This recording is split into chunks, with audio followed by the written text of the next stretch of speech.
Hello and welcome to Broadcasting Scotland. My name is Lewis McGlynn. Hello and welcome to Broadcasting Scotland. My name is Saoirse Healy. Hello and welcome to Broadcasting Scotland. My name is Donald C. Stewart.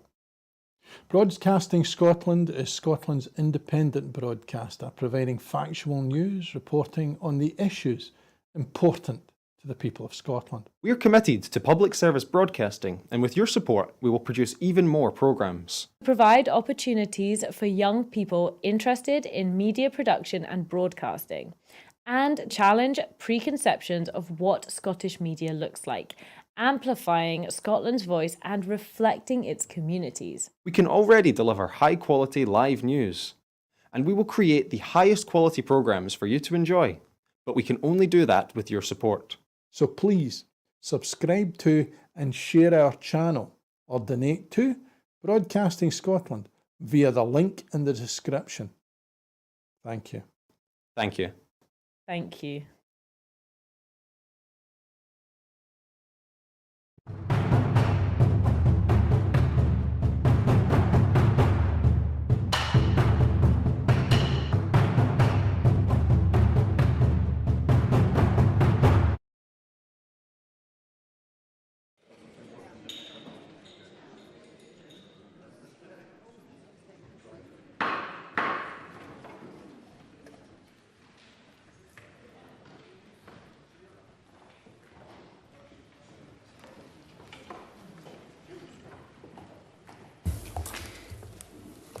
Good morning. The first item of business is general questions, and at question number 1 I call Liam McArthur.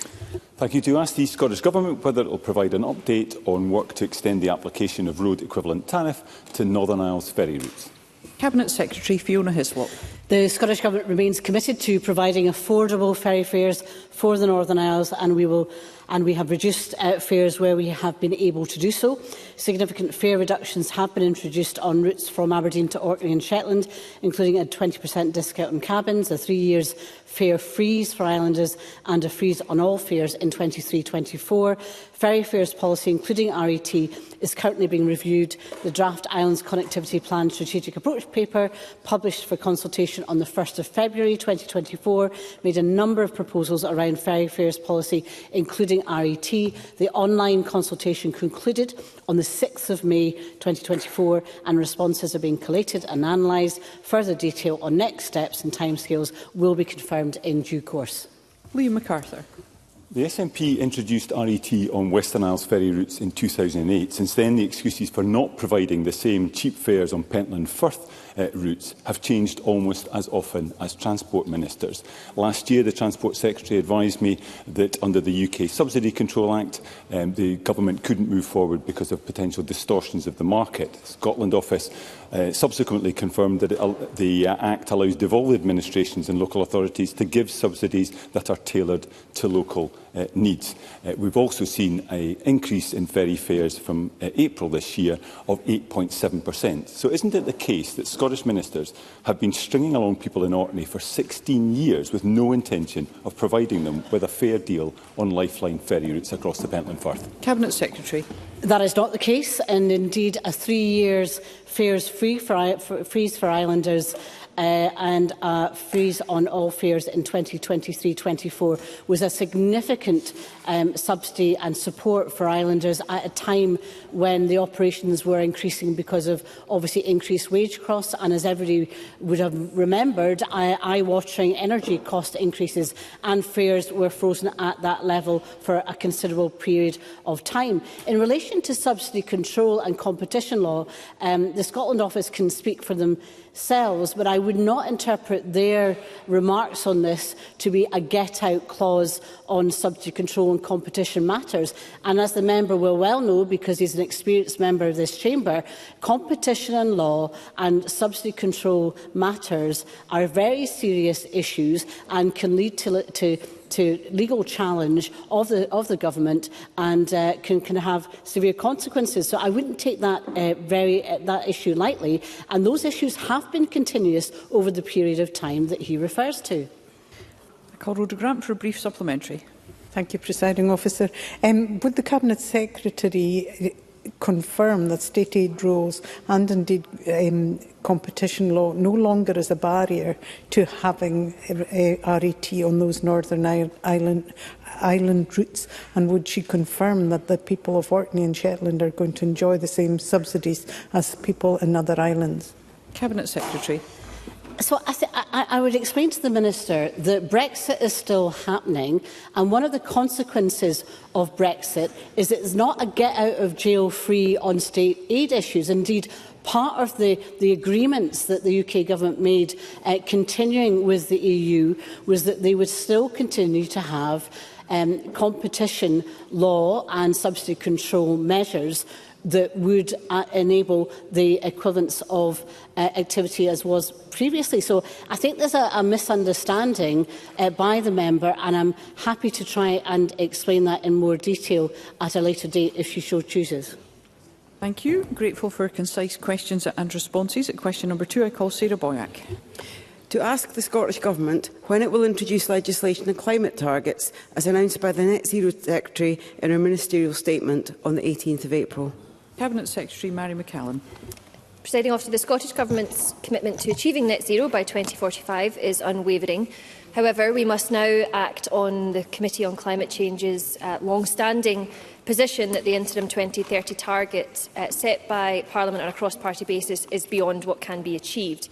We will therefore bring forward legislation as soon as practicable to ensure that our emissions pathway takes account of latest advice, and I would take the opportunity to ask members across parties to collaborate with me on this issue and to ensure that we follow the CCC's advice in this regard. Sarah Boyack. Can I thank the Cabinet Secretary for that answer, but say that the clarity on what is meant by introducing expedited legislation, as she said in the Chamber when she made her statement, to address matters that the Climate Change Committee raised and ensure that our legislative framework better reflects the reality of long-term climate policy making. Has the Cabinet Secretary given up her plan to bring forward that legislation in an expedited manner, because we are waiting for it now? And is it not the case that the Cabinet Secretary, that the longer the Scottish Government delays this legislation, the longer Scotland goes without a climate change plan, and the longer we urgently wait for action to tackle the climate emergency? Cabinet Secretary. Presiding Officer, I understand Sarah Boyack's points. However, I can absolutely confirm to her that my intention remains the same. Indeed, I had a long session with the Net Zero Energy and Transport Committee on this point earlier in the week. I want the legislation to be brought forward as soon as possible. I want the bill to be as narrow as possible to address the impediment to progress that we're currently facing as regards the 2030 progress, but to remove that as soon as we can, so that we can continue making progress on this issue, which is very important to me and which I understand is also very important to Sarah Boyack.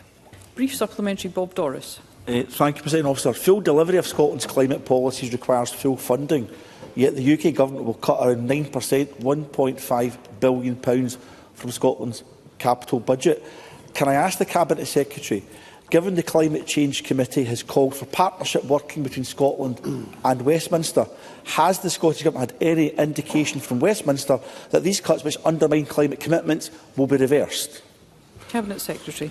Presiding Officer, Bob Doris is absolutely right to point out both the significant costs in moving to net zero and how our ability to make the investments that are required is being undermined by the UK Government's failure to inflation-proof their budget. I very firmly believe that, done correctly, investment in net zero is an economic win. Indeed, the Chair of the Scottish Fiscal Commission, Professor Graham Roy, recently said doing nothing, not responding to the challenge of climate change, will be far more expensive and damaging to public finances than investing in net zero. It's simply not an option. So I put that call to current and future UK governments, and I urge them to reverse Scotland's capital cut.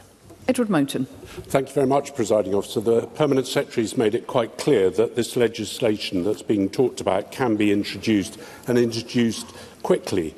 Given that it's got to be introduced and agreed before November, will the Cabinet Secretary undertake to ensure that there is sufficient time for not only the committee to consider the information in the draft legislation, but also the people of Scotland? Cabinet Secretary.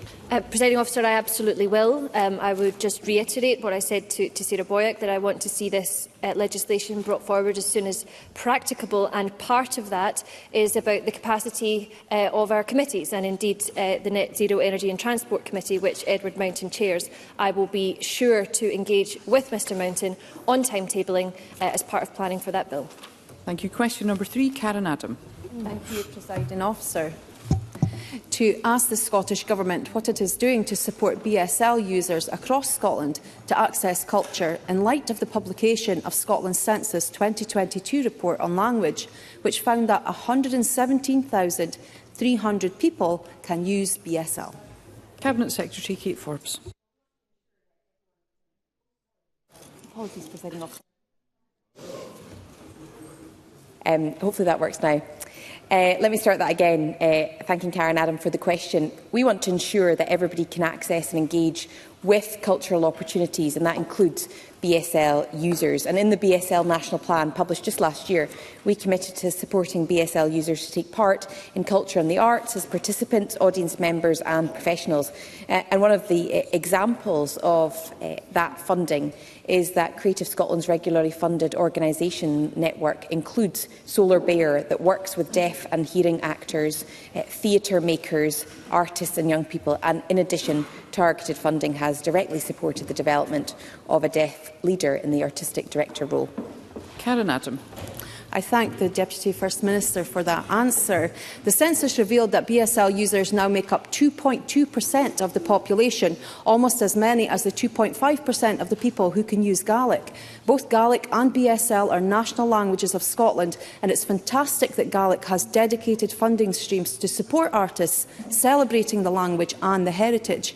BSL has a lower profile in arts and culture sector.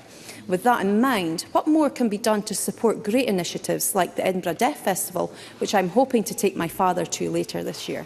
Cabinet Secretary. Well, I would certainly be keen to work with Karen Adam to ensure that the profile of the work around supporting those with BSL is as high profile as possible. I think we should be supporting all of Scotland's languages, and both Gaelic and BSL, as Karen Adam said, are national languages. So perhaps the offer there is to meet with Karen Adam and to look at those specific initiatives and how we can work to support her objectives. Question number 4, Fulton MacGregor. Thank you, Presiding Officer. To ask the Scottish Government what action it is taking to ensure that local authorities are able to provide full-time schooling for children with complex additional support needs. Cabinet Secretary Jenny Gilruth. As members will be aware, local authorities have a duty under the Additional Support for Learning legislation to both plan and provide support for children and young people with additional support needs. This includes those with complex additional support needs. Despite the challenging financial climate we face, spending on additional support for learning reached a record high of £926 million in 22-23. The Scottish Government also provides £11 million of funding each year to directly support pupils with complex additional support needs and services to children and families. Fulton MacGregor. I thank the Cabinet Secretary for that response. Recently I had the pleasure of meeting my constituent Nicholas McLennan, aged 9, and his parents at my surgery. Nicholas has had no full-time education for 18 months, despite the best efforts of the fabulous Drum Park School, also in my constituency. This young man's needs are very complex and include having global developmental delay, being unable to speak and eat, and his parents tell me they are concerned that the lack of education has had a very detrimental impact on his overall well-being.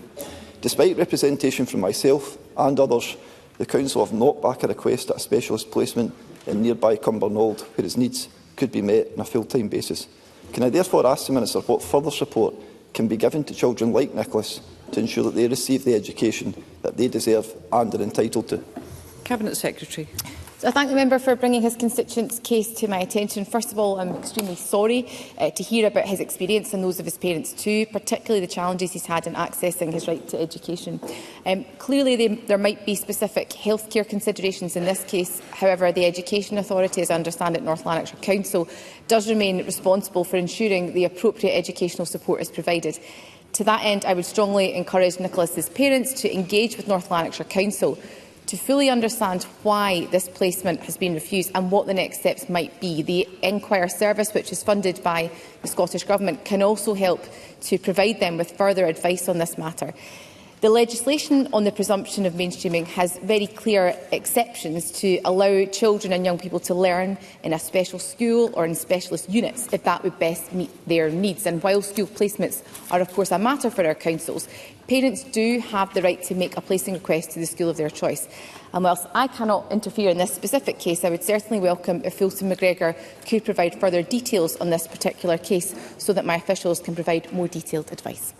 Thank you. Again, I'd be grateful for concise questions and responses. At question number 5, I call Annabel Ewing. Thank you, Presiding Officer. To ask the Scottish Government what plans it has to support cultural activities in the Cowdenbeath constituency. Cabinet Secretary Angus Robertson. The Scottish Government supports a range of cultural activities in communities across Scotland. We also provide targeted support for culture through funding of local authorities and public bodies, including Creative Scotland. Our funding to the Youth Music Initiative has supported projects in Cowdenbeath. These offer meaningful music-making opportunities to young people, helping to build their confidence and enhance their attainment. Projects supported include Charanga, a digital resource which supports class teachers to deliver progressive music programmes, and Fishy Music, which helps pupils develop their own music around a curricular topic. Bill Ewing. I thank the Cabinet Secretary for his answer, and whilst the references he has made to various projects are indeed welcome, I think nonetheless it would be fair to say that local groups would welcome greater support than they have had to date. But looking to the immediate future, with many community events planned to mark the 40th anniversary of the miners' strike, including in Ballingry on Saturday, June 15th, what specific support does the Scottish Government intend to offer? Cabinet Secretary. Well, the Scottish Government recognises the significant impact that the miners' strike continues to have in communities across Scotland, and that's why we brought forward legislation to provide a pardon to miners and other participants in the strike. And we also continue to call on the UK Government to undertake a full UK-wide public inquiry into the strike. I appreciate that Ms Ewing wrote to the former Deputy First Minister about the anniversary event taking place in Ballingry in June. My colleague Tom Arthur, the Minister for Employment and Investment, has confirmed that he will be in attendance. Question number 6, Graham Simpson. Thank you. To ask the Scottish Government how it plans to take forward the recommendations in the Transport Scotland report. There's an app for that, Women's Safety on Public Transport in Scotland. Cabinet Secretary. It's unacceptable for anyone, especially women and girls, to feel unsafe travelling on public transport in Scotland, including on our railway. On the 15th of May, I met with British Transport Police to discuss how we might prevent and reduce antisocial behaviour on Scotland's railway, including consideration of campaigns which promote and encourage the use of the Railway Guardian app. The app is operated by British Transport Police, who keep it under review and how it might be enhanced. The app can be downloaded via the British Transport Police website or via the App Store or Google Play Store. And more generally, discussions continue through the Violence Against Women and Girls Policy Forum about the role technology can play in awareness raising, education and empowerment, creating sustainable societal and behavioural change as part of a broader community safety approach in Scotland. Graham Simpson. Thank the Cabinet Secretary for that answer, and I'm pleased to hear that she's spoken to British Transport Police, but I'm sure she'd agree with me that women should not have to rely on apps to ensure their safety on public transport. So given that, what progress is the Scottish Government making with regards to the changes identified in its own report from March last year, such as transparent bus stops, improved network coverage and visible staffing like guards on trains, backed by my friends in the RMT? Cabinet Secretary. So visibility of staff is really important, and there has been an increase in the safety team that's operating, targeting particular areas. I think he's right to say that everybody has a responsibility, and that includes men on trains. And the Speak Up, Interrupt campaign that was launched on July the 2022 has actually had a good uptake. So there is something about how collectively we as a society tackle antisocial behaviour, how we address it. And I was very pleased at the most recent stakeholder meeting I had, the White Ribbon campaign, were very good at identifying how generally men and women, but particularly men, can help in that regard. But happy to continue that discussion with Mr Simpson. Question number 7, Colin Beattie.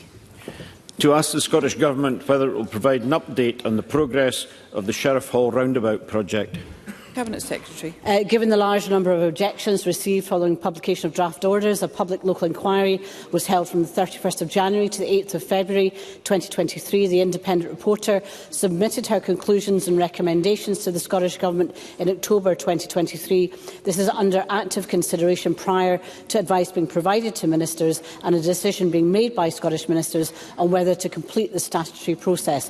While we are keen to see the improvements delivered as soon as possible, the statutory right for individuals to have their say on proposals cannot be set aside. Colin Beattie. The Sheriff Hall roundabout is used heavily and regularly creates a bottleneck of traffic to the detriment of my constituents, including local businesses. Completion of this project has huge public support and there are serious concerns over the perceived delay. Whilst I appreciate the need to reduce our reliance on car transport to reach our net zero targets, does the Scottish Government agree with me that encouraging the use of public transport should not equal restricting improvements to road infrastructure? Cabinet Secretary. It needs to be both. We need to continue to improve road infrastructure for safety, asset management and effective traffic flow, for example, for potential bus lanes and for car use. The vision for our national transport strategy is that we will have a sustainable, inclusive, safe and accessible transport system, helping to deliver that healthier, fairer, more prosperous Scotland. And clearly, in terms of the investment hierarchy, transport options that focus on the need to travel sustainably and reduce inequalities are prioritised. Thank you. At that point, we conclude general questions this morning. Our next item of business is First Minister's questions, and at question number 1, I call Douglas Ross. Thank you very much, Presiding Officer. This week, John Swinney spoke about the process of sanctioning Michael Matheson. He said this: "In no other walk of life would this be judged to be acceptable." So can I ask the First Minister, in what other walk of life would Michael Matheson still be in a job? First Minister. I think the issues in relation to the case of Michael Matheson have been well exercised within Parliament, and Parliament came to its conclusions yesterday, and I accept the conclusions that Parliament arrived at last night. Douglas Ross. I'm not surprised John Swinney wants to move on as quickly as possible, and he accepts the judgments that Parliament came to last night. What the people of Scotland want to know is John Swinney's judgment, because we haven't heard that yet. He refused to support any sanction at all for his friend Michael Matheson. That MSP has now been banned from Parliament for 27 days, but he's not been suspended from the SNP by John Swinney. People across Scotland think Michael Matheson should have been sacked because they would have been in the same circumstances.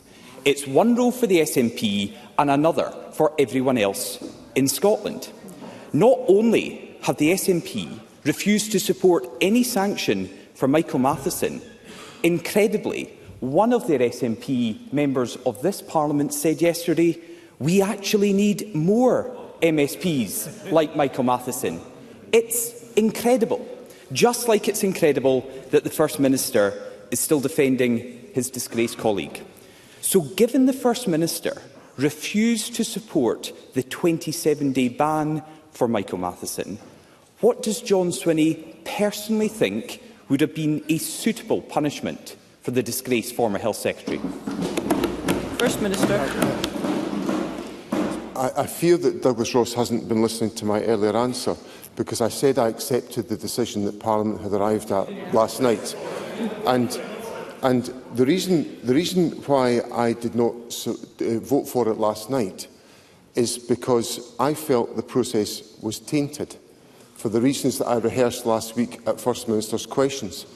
And yesterday, Parliament said, in relation to the points that I have raised, and Mr Ross voted for this, that the actions that led to the issues that caused me concern runs the risk of the committee report being open to bias and prejudice and the complaint being prejudged, thereby bringing the Parliament into disrepute. That is what I put to Parliament last week, and that's why I took the view that I could not support the sanction, because the process was tainted. but I make clear for now the third time that I accept the decision made by Parliament yesterday. Douglas Ross. That's not clear, First Minister, because you've just said you don't support the sanction. Your words, I don't support the sanction, so tell us what you would support. What is the sanction that would be reasonable for John Swinney to accept against Michael Matheson? And he's spoken about the Standards Committee and previously about his own correspondence to the chair of that committee. What John Swinney has not mentioned during all of these deliberations is correspondence that he himself received from a constituent in his Perthshire constituency. It's included in the Parliament's report that we were discussing yesterday and I'm raising today. John Swinney's constituent said Michael Matheson's £11,000 expenses claim was the equivalent of 5 years of tax on their retirement income, 4 years of council tax payments, or 3 years of energy bills. And Michael Matheson, in the words of John Swinney's Perthshire constituent, said this: he removed that money from the public purse for his own personal gain in a false claim. Now, that was sent to John Swinney in November. His constituent was calling for Michael Matheson to resign then. But John Swinney ignored his constituent so he could protect his friend. So how can John Swinney keep his own integrity if he backs a man who has none? First Minister. For the fourth time, Presiding Officer, I accept the outcome of the decision that Parliament arrived at yesterday. And what that includes is an acknowledgement by Parliament that the process that was undertaken by the committee risks bringing the Parliament into disrepute. Now, Mr Ross cannot escape what he voted for last night. And what that means is that Parliament has got to consider how it exercises its responsibilities in accordance with the principles of natural justice, which I am glad that Parliament agreed last night that the parliamentary corporate body should initiate an independent review of the Parliament's complaint process to restore integrity and confidence in the Parliament and its procedures. And that's what Parliament's decided to do. And what I will do is I will engage directly with my constituents who have returned me to this Parliament on 6 occasions. I will continue to engage with my constituents on a regular basis to serve them as faithfully as I have always done, and I will extend that to faithfully serving the country of which I have the privilege to be First Minister. Douglas Ross. John Swinney claimed he was a safe pair of hands, but even he must accept the shambles he has made of this scandal. But let's just listen to what John Swinney previously said, when it was Henry McLeish who'd claimed expenses and then paid them back. John Swinney's words, if the SNP members would like to hear. People around Scotland will be staggered by the amount of money that is involved. Crucially, the bond of trust that must exist between Scotland's First Minister and the people has been broken. John Swinney finished by saying, for the good of the Scottish Parliament, Mr McLeish must resign. What happened to that John Swinney? Where's he gone? When it doesn't involve someone in the SNP, John Swinney tries to talk like a man of integrity. He demands resignations. He speaks of trust. He preaches about honesty. But now it's his SNP friend. He's abandoned the principles he once had.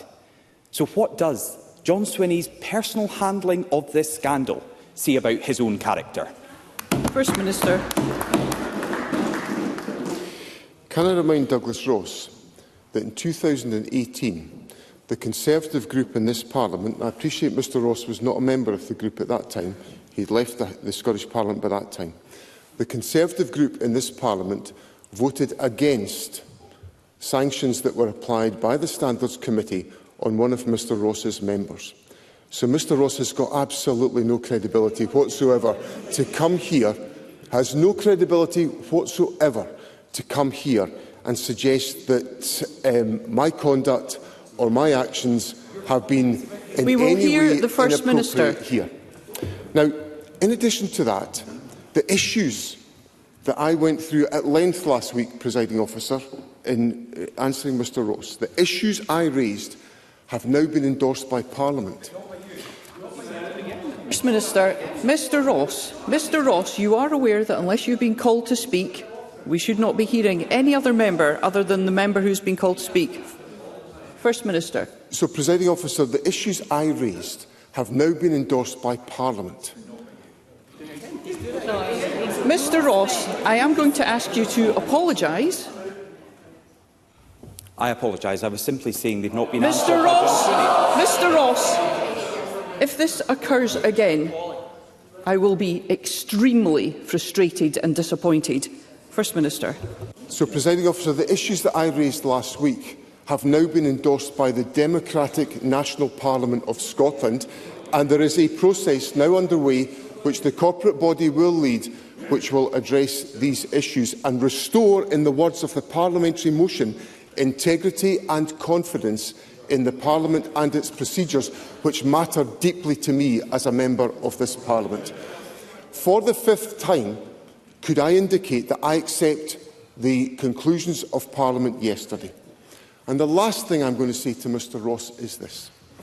I think it's pretty instructive that when Mr Ross goes through his sequence of questions and then eventually gets to the pouring out of the volume of personal abuse that he pours out, it tells us that Mr Ross has lost the argument, just as he has lost the argument throughout all of this, because he cannot do anything other than resort to nasty personal abuse. That's what Mr Ross contributes to this Parliament.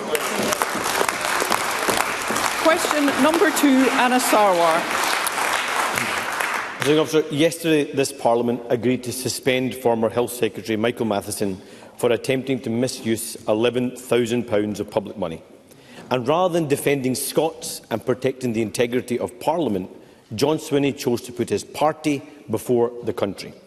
Had this been at Westminster, Michael Matheson would now be facing a recall petition and potentially a by-election. But yet again, the SNP holds Scotland to a lower standard and believe it's one rule for them and another rule for everyone else. And while John Swinney spent all of his time this week managing his party and defending sleaze, waiting lists in Scotland reached a record high.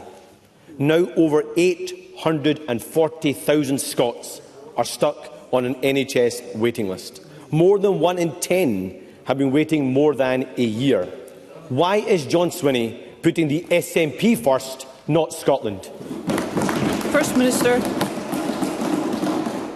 President Officer, I'm the first to acknowledge that we face challenges in the National Health Service as a consequence, as these issues have been well rehearsed in Parliament, of the aftermath of COVID and the implications that's had on the amount of time that people are having to wait. And I'm sorry for the amount of time people are having to wait for treatment. We are reducing the longest waits and we are making headway in that. In relation to the volume of activity within the National Health Service, the statistics this week indicate an increase in the level of activity within the National Health Service to begin to eat into those long waiting times, which I accept are far too long for too many people.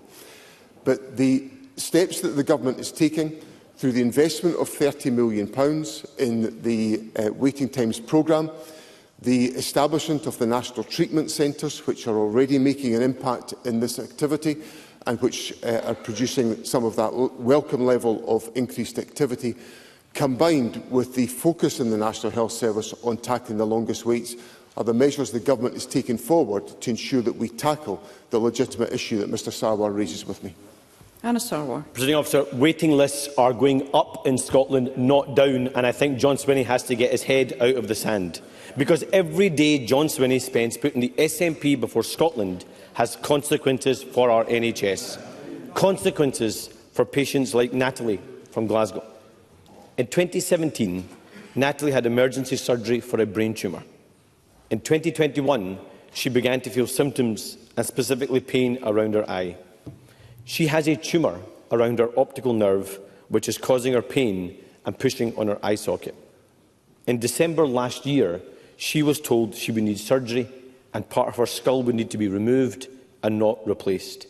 She has heard nothing since. a brain tumour, and she's heard nothing for almost 6 months. And she's been told she could lose her sight if not treated. She told me this morning, that just makes the anxiety and the concerns worse. I'm worried about the pain being an indication that the tumour is getting worse, but I have no way of knowing. I'm in the dark and feel completely alone during all of this. So does the First Minister understand that patients like Natalie should be his priority, not defending a failed health secretary who attempted to misuse public money? First Minister. The first thing I would say is to say to Natalie, I understand entirely the anxiety that she faces, and I'm sorry that she's not heard anything since December. And if Mr Sarwar, in the aftermath of today's exchanges, would like to advise me of the details, I will take the issue up as he would understand I would do. Let me say also that patients like Natalie are my focus. I'm spending a huge amount of my time as First Minister focusing on the real and legitimate concerns of people in Scotland about our public services. I said to Parliament last week that my priorities would address the challenges in our public services. It would be one of the 4 major themes, along with eradicating child poverty, the transition to net zero and the stimulation of economic growth. Those reforms and developments and progression in our public services will be at the heart of my priorities, and they are. That's what the Cabinet was talking about in the course of our meeting this week, and we will continue to do that. So I assure Mr Sarwar and I assure Natalie that the concerns of people in Scotland of getting access to healthcare treatment when they need it and at the earliest possible opportunity will be fundamental to the priorities I take forward on behalf of the people of Scotland. Anna Sarwar. Officer, we hear the same answer week after week, month after month, year after year, and things keep getting worse for people right across the country. And I've heard what the First Minister said, but it doesn't change the fact that he has spent the past week fighting for Michael Matheson when he should have been fighting for patients like Natalie and hundreds of thousands of Scots like her. And after 17 years of this SNP government, 1 in 6 Scots are stuck on an NHS waiting list. Our NHS desperately needs change. In 1948, we created our NHS. In 1997, we rescued our NHS. And on July 5th, the 76th birthday of our NHS, we will begin the process of rescuing it again. But that also needs change in Scotland, because the priorities of this SNP government are all wrong. Why is John Swinney more interested in defending Michael Matheson than defending our NHS? Why is John Swinney putting his party before the country? And why is John Swinney failing NHS staff and NHS patients every single day? First Minister. I reiterate that my primary concern is to make sure that people like Natalie receive the treatment they want at the earliest possible opportunity to address the anxiety and the acute health requirements that they have. And again, if Mr Sarwar would give me the details, I'll attend to that after First Minister's questions. But I have to say, some of the rest of what Mr Sarwar then went on to is just a little bit hollow. Wes Streeting, the Labour Shadow Health Secretary, said this on Wednesday morning: "The NHS is in crisis in every part of the United Kingdom because the decisions that are taken in Westminster don't just affect England, but Wales, Scotland and Northern Ireland." Earlier in the month, he had said, all roads do lead back to Westminster because of the austerity that we've suffered for 14 years. Now, in relation to that austerity programme, Rachel Reeves, the Shadow Chancellor, has indicated that the Labour Party, if it's elected to office, will not increase income tax, or national insurance, or corporation tax, or VAT, and that it's accepted very strict borrowing limits within very strict fiscal rules and very strict tax rules and squeeze spending budgets. What that amounts to is austerity on stilts from any incoming Labour government.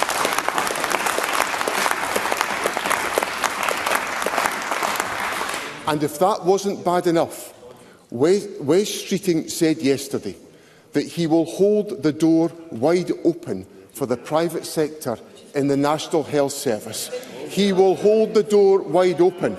He went on to say, we will go further than New Labour ever did. I want the NHS to form partnerships with the private sector that goes beyond just hospitals. So don't give me the stuff about the anniversary of the National Health Service. Labour's preparing to sell us out on austerity and the National Health Service and can't be trusted to deliver for the people of Scotland.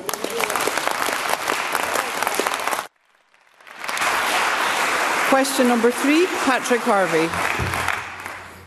This week, the First Minister did give clarity on one issue when he called on the UK Government to recognise the State of Palestine and end arms sales to Israel.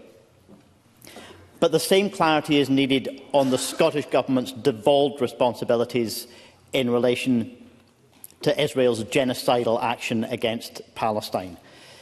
The United Nations has published a list of around 90 companies which it considers complicit in the illegal settlements that Israel has been constructing on Palestinian territory in the West Bank.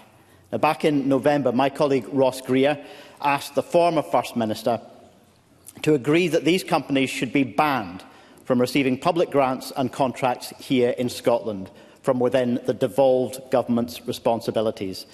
The then First Minister agreed in principle, saying that no company profiting from occupation should profit here in Scotland too. It's 7 months later, tens of thousands of deaths later, including at least 13,000 children. And in the West Bank, hundreds of Palestinians have been killed by Israeli soldiers and extremists. And yet the Scottish Government has not yet taken this action to ban companies on the UN's list of complicit companies from receiving grants. So will the First Minister send a very clear signal today, immediately banning these companies from receiving grants and other support from the Scottish Government? First Minister. Acknowledge the seriousness of the issues that Mr Harvey raises with me, and in what I said the other day, I indicated that there should be an immediate ceasefire in Gaza, that the hostages who have been taken should be returned to their loved ones, to whom they should have been returned a long time ago, and that arms sales to Israel should stop. I also went on, as Mr Harvey has correctly said, to say that I believe the United Kingdom should recognise the State of Palestine as an independent state. It is long overdue, and it would be a contribution towards trying to stabilise the situation in the Middle East. So I hope Mr Harvey takes from that the direction of my thinking on this matter and my desire to do as much as I can to help resolve the situation from our position. I will look carefully at the points that Mr Harvey has raised about any support for companies that are involved in this activity. Our enterprise agencies have appropriate safeguards in place to ensure that any funding provided is used only for the specific purpose for which it is intended. I suspect in Mr Harvey's question he wants me to extend that beyond that protection, and on that matter I would have to take great care to ensure we had a legal justification for so doing. But if Mr Harvey and Mr Greer would care to provide me with the material about which they are concerned, I will investigate that and determine if there is more that the Government can do, and I will of course update Parliament on the basis of those investigations. Patrick Harvey. I strongly agree with every element of what the First Minister has said the UK Government should do, but he is not yet providing clarity on what the Scottish Government should do within its powers. I mentioned those companies on the list the UN deems complicit in West Bank settlements, illegal Israeli settlements in the West Bank. And I think the First Minister may have been moving on to answer in relation to arms companies which are provided with grants and other forms of financial support by the Scottish Government. The First Minister is right that they do not support the production of munitions with those grants, but that simply isn't enough. If you contribute to building a bigger bomb factory, you don't get to say that you haven't funded the production of the bombs. And even since October the 7th, Raytheon, BAE Systems and Leonardo have all received eye-watering sums from the Scottish Government's agency, Scottish Enterprise. This is in a time when the world is recoiling in revulsion at the appalling attacks, including the most the most recent attacks against Palestinians sheltering in Rafah. It is shocking and inexplicable that at the same time as the Scottish Government is calling for an end to arms sales, they are directly funding these manufacturers. Will the First Minister change this policy immediately? First Minister. Well, I do take seriously the point that Mr Harvey puts to me. I would just say that I don't think the analogy that he strikes about the construction of a weapons factory is a particularly fair analogy of the support that we put in place. But I will go away and look at that carefully. The point I was going on, that I was essentially raising in my earlier answer, is that there will be a legal basis for us applying safeguards in relation to the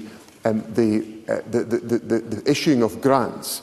But we have to have a legal basis for saying why on other issues not related to the Israel-Gaza conflict that we would have a basis for not providing a grant. And that's not me being pedantic. That's just simply the legal basis upon which the government has got to act, and we have to always act within the law. I have to take the views of the law officers deadly seriously in the actions that we take.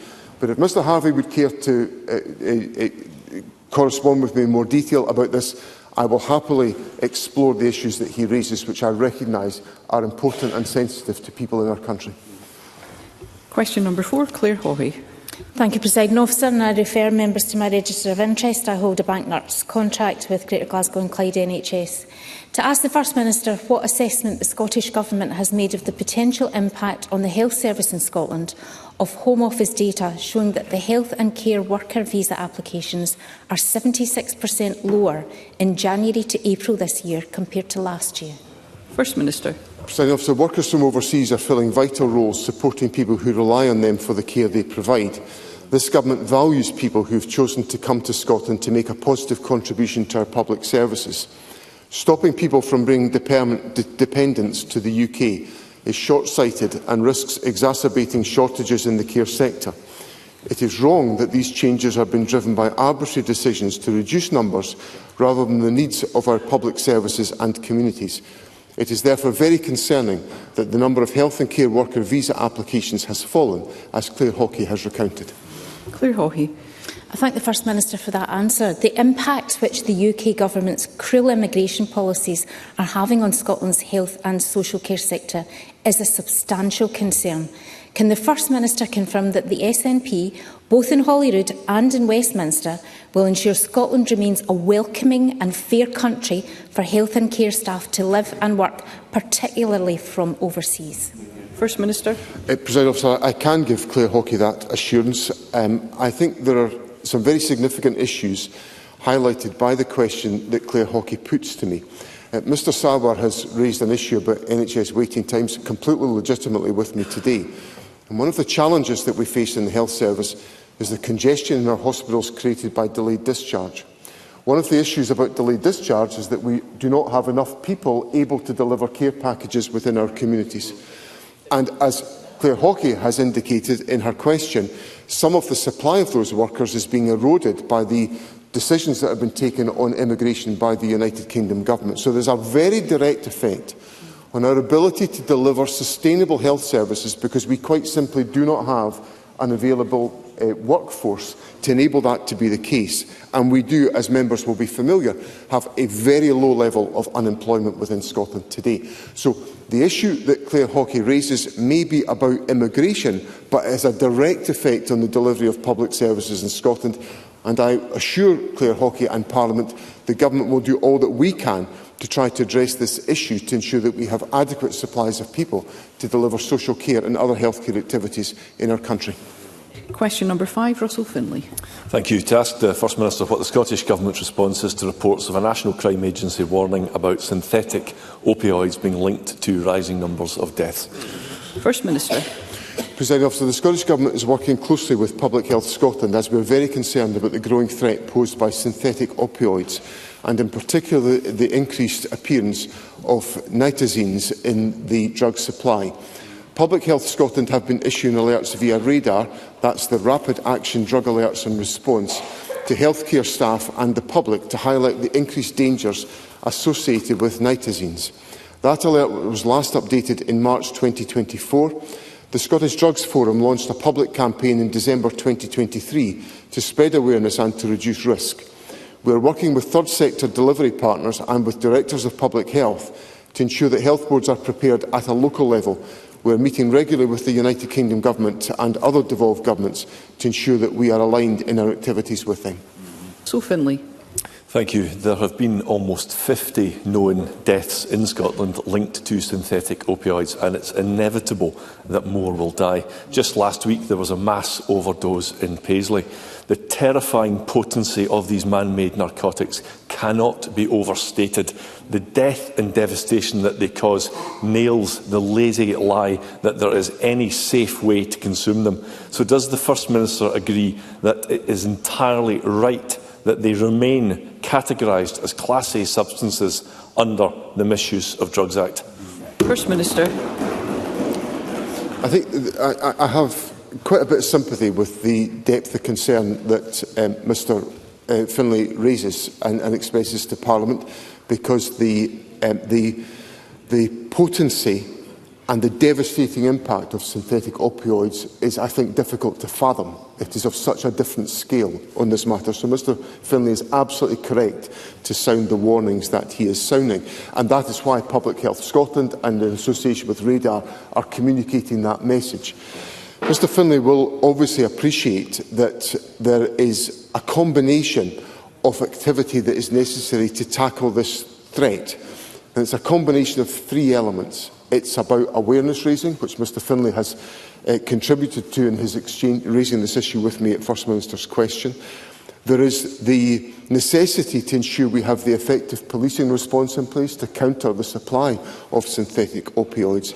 And there is the whole process of harm reduction that the Government is engaged with. And so I give Mr Finlay the assurance that on those three grounds, the Government is deeply engaged in this activity to address what I recognise is a very significant threat. Thank you. Question number 6, Pam Duncan-Clancy. Thank you, Presiding Officer. To ask the First Minister what the Scottish Government's position is on whether teacher numbers should be maintained in light of the reported concern of many parents, pupils and school staff in Glasgow. First Minister. Presiding Officer, we remain fully committed to protecting teacher numbers and are offering local authorities £145.5 million in this year's budget for that purpose. This funding will allow councils to protect teacher numbers in order to support children's education, and I would hope this is a goal that our local government partners would share. This Government remains determined to close the poverty-related attainment gap and to reducing teacher workload. I do not believe these aims will be achieved by councils employing fewer teachers in our schools. We are currently in discussion with the Convention of Scottish Local Authorities and wish to work with our local authority partners to deliver our shared commitments on education. Pam Duncan-Clancy. I thank the First Minister for that answer, but I'm afraid it will be cold comfort for teachers, parents and pupils in Glasgow, because the reality is that his SNP Green colleagues are slashing teacher numbers, impacting the purest and most disadvantaged pupils the most. And it's not the first time this has happened on this First Minister's watch. As one young person said, at the most recent rally against these cuts, the First Minister owes it to young people to intervene after his decision in the 2020 exams fiasco saw the poorest pupils being downgraded. Presiding Officer, today the First Minister talks about Parliament endorsements, and on the 15th of May this Parliament sided with teachers, parents and pupils and endorsed calls on this Government to intervene and protect job losses. So can I ask the First Minister, what exactly is his Government doing to deliver the will of this Parliament, and when will the jobs be saved? First Minister. Obviously, these are matters for local authorities individually to take forward. That's the constitutional arrangements of this country which ensure that the delivery of education is a matter within the competence of local authorities.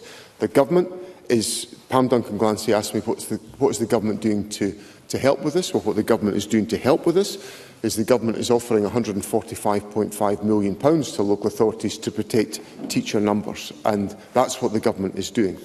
Now, I find, I have to say, Pam Duncan-Clancy's concerns about this rather difficult to accept today, because if the Labour Party had their budget proposals accepted in the City of Glasgow, then the proposals of £30 million in education cuts from the Labour group on Glasgow City Council could have meant the loss of up to 650 teachers. So here we have the Labour Party coming here and in their proposition to people in this election, the prolonging of austerity, which is what they're going to carry on, so there will be no new money coming along the track, prolonged austerity, continuing where the Tories have left off, and then when they're in council chambers around the country, they're wanting to reduce teacher numbers by 650. That is just unacceptable. The Scottish Government is doing what we can to support local authorities to protect teacher numbers, and we'll engage with local authorities to enable that's the case.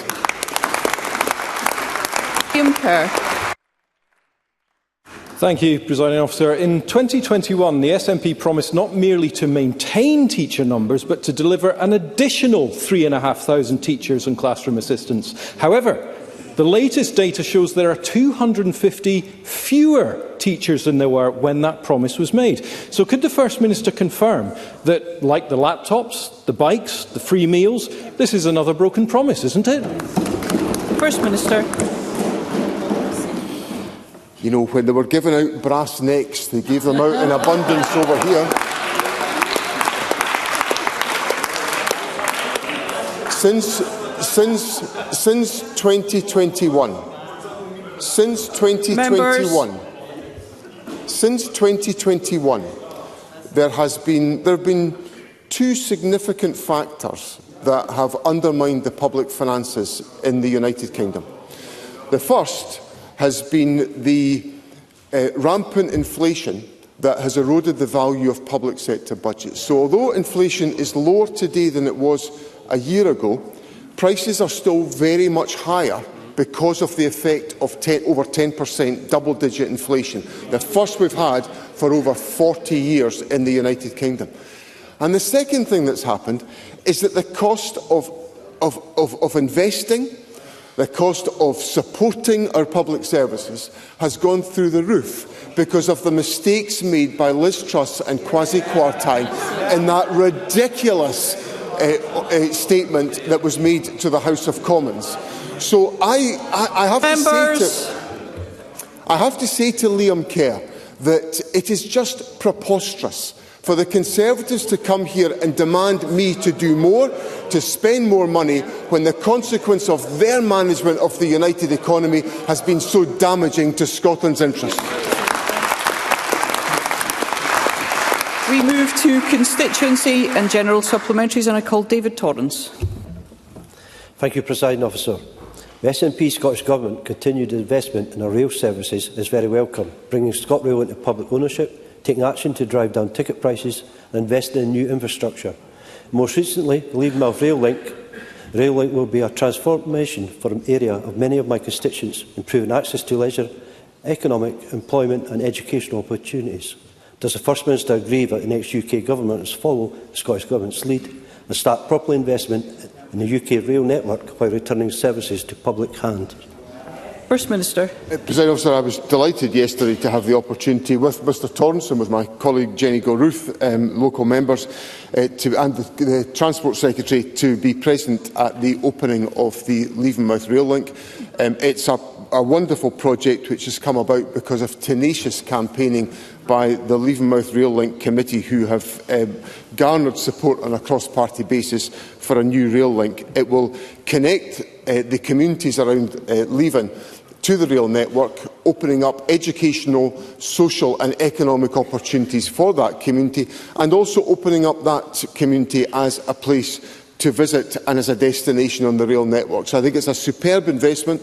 I congratulate everyone involved in the Leavenworth Rail Link, and I would certainly want to see the investment resources being available to ensure that we could undertake other projects of that character around the country, but that will only come if there is a stimulation to capital investment, which is absolutely desperately required after 14 years of austerity. Sue Webber. First Minister, on Friday the 1st of December 2023 at 10:25 p.m, an explosion ripped through homes in Baberton Mains Avenue, tragically resulting in the loss of one life. Some 6 months on, families living on the avenue and neighbouring streets relive the horror of that night every day upon going about their everyday lives. Families whose homes were destroyed are none the wiser regarding the future of their homes. No visible or perceivable progress has been made. The site looks much the same as it did on that bleak morning on the 2nd of December. Last week, one resident drew a parallel between the council and insurance companies as a Mexican standoff. First Minister, will you meet with me and the families and do all you can to influence this stalemate and move things on for those that are left in limbo? First Minister. I'm very happy to agree to that. I remember I was born and brought up in Edinburgh, not far from Baberton, so I know the area very well. I saw those scenes with absolute horror, so I totally, well, I can observe from afar the horror that people have suffered. I'll happily meet with Sue Webber and her constituents on this matter. The question that may be lurking in amongst there is where statutory investigations are about the incident that happened, which may be contributing to delays, but I'm probably saying more at this stage than I probably should say without delving into the detail. But I'll look closely and be very happy to meet on that question. Daniel Johnson. Yesterday, Reform Scotland published its Computing the Future report into the state of computer science teachers. It found that 1 in 8 schools are without a dedicated computer science teacher, denying 32,000 pupils access to that resource. It found a 25% drop in computer science teachers over 15 years, representing a denial of opportunity to young people and a brake on growth in this critical sector. 4 years on from the STIR review, Mark Logan, its author, stated to the Education Committee yesterday that trying to drive reform in the system, especially with education in Scotland, had been like, and I quote, dragging a heavily sedated bull elephant backwards through cold treacle. And to the report he said that it all adds up to a bad static picture, and to me it sounds like a crisis. Does the First Minister agree with the Scottish Government's chief entrepreneur? First Minister. Well, I take very seriously what the Chief Entrepreneur says, and I understand Mark Logan has been working on the implementation of these recommendations and trying to make progress. If Mark Logan needs a bit more assistance from the First Minister, I will certainly offer it, and I know the Deputy First Minister will be very keen to support him in his efforts, because accessing computer science education for pupils is vital as an investment in the future of Scotland, and there is work that is being delivered to establish new courses, if my memory serves me right, with the University of Aberdeen to take forward these priorities. But I'm very happy, and the Deputy First Minister will do so, to engage with Mark Logan on that important question. Michelle Thompson. Thanks to Westminster economic mismanagement, business across Scotland, including in my constituency of Falkirk East, are facing pressures, costs, extra money, red tape, cost due to Brexit. What assessment has the Scottish Government been able to make of the impact of the UK Government new post-Brexit border checks on business in Scotland? Checks which are costly, unnecessary and supported by Tories and Labour alike. First Minister. So the implications of Brexit, we've touched on some of them already today in response to the question from Claire Hockey about the availability of people. But Michelle Thompson is absolutely correct that I cannot speak to a business in the country that is not suffering from the effects of Brexit, whether that's about the availability of staff, or it's about access, the cost of doing business, or the loss of opportunity, because it just is so much more difficult to actually advance some of these questions. So the information that I have most recently is the National Audit Office undertook a report which estimated that UK traders were facing additional costs of £469 million per year. That's on top of costs of £7.5 billion annually since 2019 for completing customs declarations on the UK to EU trade. So I think that's a scale of the competitive disadvantage that's been inflicted by the folly of Brexit, which unfortunately is supported by both the Conservative and Labour parties, and which the SNP would want to address by establishing Scotland's independent membership of the European Union. Brian Whittle. Thank you, Presiding Officer. First Minister, last weekend in Oregon, Josh Kerr from Edinburgh AC smashed the British mile record in an astonishing 3 minutes 45, eclipsing the great Steve Cram's record, which he's held for 39 years. He now ranks 6th on the world all-time list. He's already the world 1500-metre champion. He's already the world indoor 3000-metre champion and holds an Olympic bronze medal. Behind him, from Griffith Neil Gourley running an astonishing 3 minutes 47, and Jake Whiteman from Edinburgh AC, a former 1500-metre world champion, running 3 minutes 47.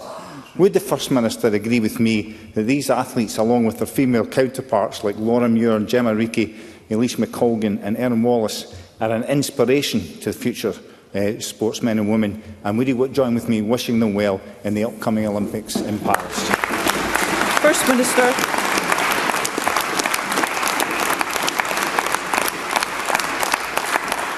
I'm absolutely delighted to do so and to pay tribute to the astonishing achievements of all of the individuals that Mr Whittle mentioned there, because they are utterly and totally inspiring.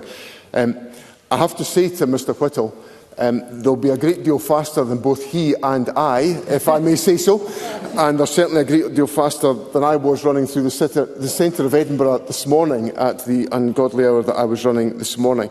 But I do pay warm tribute, and they are an encouragement to us all to exercise, perhaps not as fast as they are able to exercise and compete, but to exercise and to take due care of ourselves to ensure our own physical fitness. So I'm very happy to associate myself with the comments of Brian Whittle and to encourage all of the athletes in the competitions they have in the forthcoming competitions.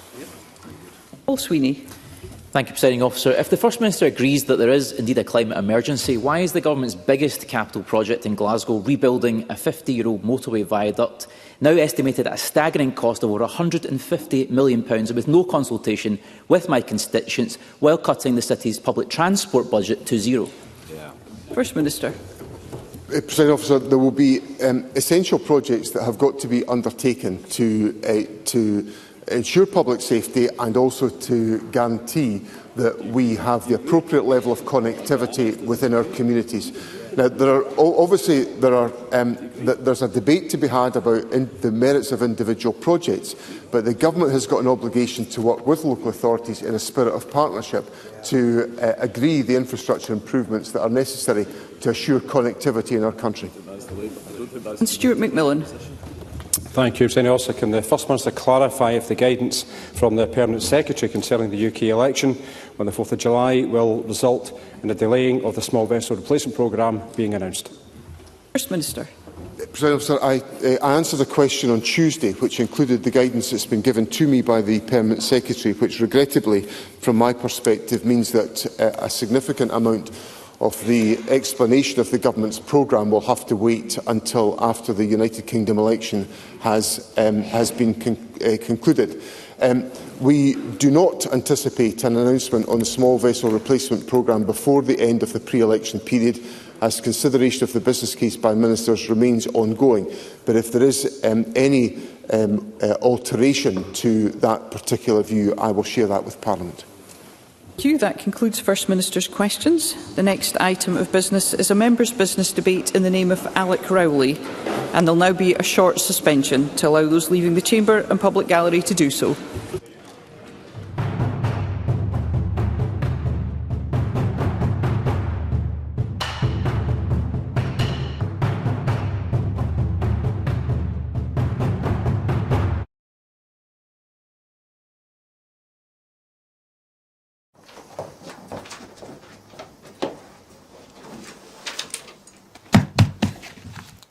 Hello and welcome to Broadcasting Scotland. My name is Lewis McGlynn. Hello and welcome to Broadcasting Scotland. My name is Saoirse Healy. Hello and welcome to Broadcasting Scotland. My name is Donald C. Stewart.